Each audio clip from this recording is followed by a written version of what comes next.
மற்றவர்களால் அவர் என்ன தேர்தலில் நின்று ஜெயிச்சு முதலமைச்சர் வேட்பாளர் ஜெயிச்சு வந்தாரா? எப்படி எல்லாம் புருடா விடுறாரு தீராருன்னுட்டு. அடுத்தது அவர் தன்னை ஒத்த தலைமையை மாத்திக்கணும்னு நினைச்சப்ப பன்னீர்செல்வம் அதை எதிர்க்கிறாரு, அதனால வெளியேறாரு. இன்னொன்னு நேற்று பேசுறப்ப சொல்றாரு, நான் யாருக்கும் பயப்பட மாட்டேன், நான் எங்களுக்கு தன்மானம் தான் முக்கியம்னு பேசுறவரு இப்ப போய் டெல்லி போய் ஆதரவுக்கு தேட வேண்டிய அவசியம் என்ன? அன்னைக்கு டெல்லிக்கு போனாரு மார்ச் மாசம். நான் அங்கிருந்து எங்க டெல்லியில் உள்ள தலைமை கழக கட்டிடத்தை பார்க்க போறேன்னு போயிட்டு 6 கார்கள் மாதிரி திருட்டுத்தனமா போய் ஹோம் மினிஸ்டரை பார்த்துட்டு வந்த பழனிசாமி. சரியாதானே? அதுக்கப்புறம் இன்றைக்கு அவர் என்னென்ன புருடா அவுட்லாம் பேசிட்டு இருக்காரு. ஆனா அவருக்கு ஆதரவாக சில ஊடகவியலாளர்கள் அவருக்கு தோல்ல தூக்கிக்கிட்டு ஆடிட்டு இருக்காங்க. இன்றைக்கு பழனிசாமி யாரோட கூட்டணி இருக்காரு? அவரும் பிஜேபி தான் இருக்கு. ஏற்கனவே பாமக இருந்துச்சு, தேமுதிமுக இருந்துச்சு, ஆளுங்கட்சியா இருந்தாங்க, பணபலம் நிறைய இருந்தது. அத்தனையும் இருந்து ஆளுங்கட்சி அதிகாரத்தை பயன்படுத்தி 2021 இவங்களால ஆட்சிக்கு வர முடியல. எத்தனை ஆயிரம் கோடி செலவு பண்ணாங்கன்னு உங்களுக்கு தெரியும். இந்த பகுதியில எல்லாம் எத்தனை தொகுதிகள்ல ஜெயிச்சாங்க, யார் ஜெயிச்சாங்க, எதன் மூலம் ஜெயிச்சாங்கன்னு தெரியும். இந்த பகுதியில் நமது டெல்டாவிலேயே வேதாரண்யம், நன்னிலம், இங்க ஒரத்தநாடு, அங்க விஜயபாஸ்கர் 4 பேர் தான் ஜெயிச்சாங்க. 4 பேர் எதனால ஜெயிச்சாங்கன்னு உங்களுக்கு தெரியும்.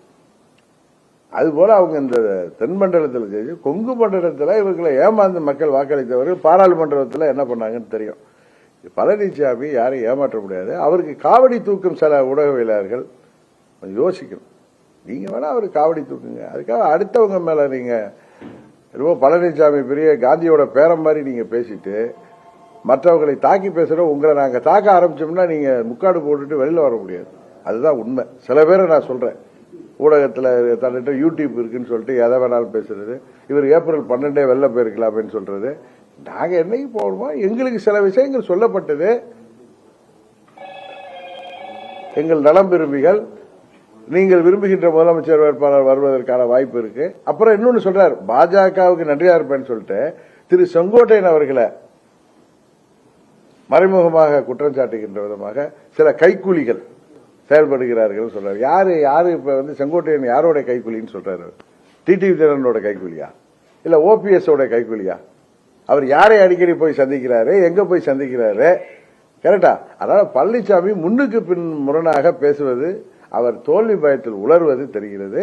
உறுதியாக இந்த தேர்தலில் பழனிசாமி தோற்கடிக்கப்படுவார். அதில் கூட்டணியில் உள்ளவர்கள் தான் யோசிக்கணும். ஏன்னா தமிழ்நாட்டு மக்கள் உறுதியாக பழனிசாமியை புறங்கு தள்ளுவார்கள். இதுதான் உண்மை. இன்னொன்று, எந்த காரணத்தை கொண்டு துரோகத்தை ஏற்றுக்கொண்டு நாங்கள் அவர்களுக்கு ஆதரவாக நாங்கள் எப்படி அந்த கூட்டணியில் இருக்க முடியும்? இப்ப ரங்கசாமி என்ன இருப்பாரா? 18 சட்டமன்ற உறுப்பினர் ஒருவர், உங்களுக்கு எல்லாம் தெரியும்.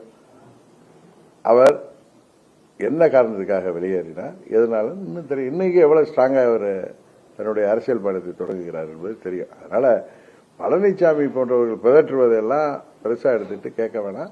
அது வேண்டாம். டெல்லியில் உள்ளவர்களுக்கு வேண்டுமானால் அந்த 20% பெருசா தெரியலாம்.